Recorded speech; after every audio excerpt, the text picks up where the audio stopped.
We're almost through NFL Week 7. Still 2 Monday Night Football games to go, but let's wrap up the Sunday action with 5 minutes of hot takes, takeaways, buy lows, sell highs, and even some waiver wire thoughts. We'll go game by game. We start in Europe. Rams going up against the Jaguars. Matthew Stafford shows he doesn't need Puka Nacua. He'll hit 10 different receivers in a game, but he's only got eyes for Davante Adams in that end zone, and that's a trend that's not going away. Travis Hunter, 8 catches, 101 yards, and a touchdown on 14 targets. Yes, that is what we want to see. Increased snaps, increased targets, getting better as a wide receiver. It's wheels up for Hunter moving forward.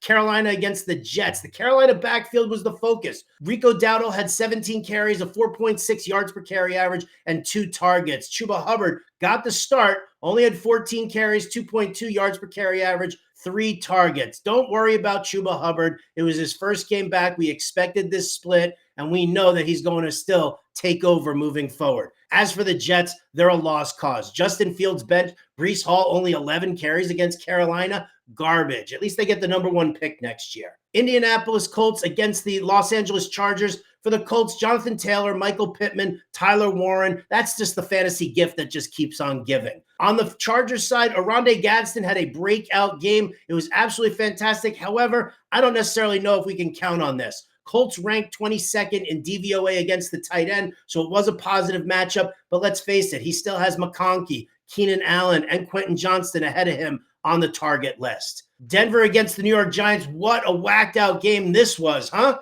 Denver barely escapes a game they should have won handily. Got to give big credit to Bo Nix. Kept the poise, and he's maintained a good comeback there in the fourth quarter. I expect him to keep going further and further. For the Giants, Jackson Dart, Cam Scatabo, definitely the real deal. Should be good, solid starts the rest of the season. Green Bay against Arizona. We all survived the Josh Jacobs scare. He ended up with 2 touchdowns and everything was fine. Sorry if they're the Emmanuel Wilson fire drill. For the Arizona Cardinals, no difference between Jacoby Brissett and Kyler Murray, is there? Kind of says a lot about Murray, I think. Dallas against Washington, the game that was supposed to be marquee. Welcome back, CeeDee Lamb. And you know what? Jake Ferguson, not really affected in a negative way. He ended up with 2 touchdowns of his own. Jayden Daniels, we're going to have to watch the injury. Let's brace ourselves for that. Hamstring, we'll get some more tests on Monday, probably get results Monday or Tuesday. Kansas City Chiefs against the Las Vegas Raiders. Listen, Pat Mahomes and Rashee Rice to the moon. But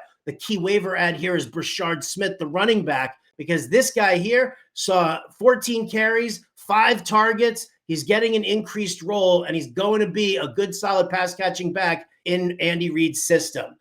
We knew that the Raiders weren't winning this game, but maybe, just maybe, a different QB gives them a better shot. Geno Smith, horrible.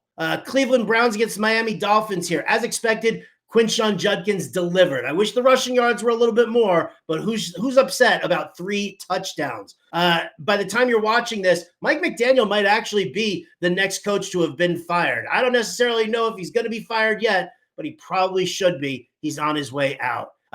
Patriots, Tennessee. I thought the Tennessee Titans, after firing their coach and the Pats on their third straight road game, were going to be a problem. I thought the Titans would cover that spread. That did not happen. Drake May and Ramondre Stevenson just kept the Pats rolling. And I'll tell you what, Tennessee kept it close in the first half, but Cam Ward and that offensive line completely fell apart afterwards. Chicago Bears, New Orleans Saints. DeAndre Swift is the bright, shining light in Ben Johnson's offense. Keep Swift going. If you can trade for him, do it. If you have him, hold him. Do not give him away. On the Saints side, play Olave, bench Kamara. It's as simple as that. Olave's got a rapport. He's got the targets. Kamara just looks absolutely washed. And then finally, Philadelphia against Minnesota. Listen, every time you're ready to give up on this Eagles passing game, what happens? Kaboom! 200-yard receivers, 3 touchdowns between Davante Smith and A.J. Brown. Oh, stop underestimating them. And as far as the Minnesota Vikings go, it was the last game for Carson Wentz probably. We're going to see how the value changes with J.J. McCarthy under center, but really it's consolidated targets. It's Jefferson and it's Addison. Enjoy the Monday Night Football games. Check out the waiver wire article we've got over at fantasyalarm.com and all the work heading into Week 8.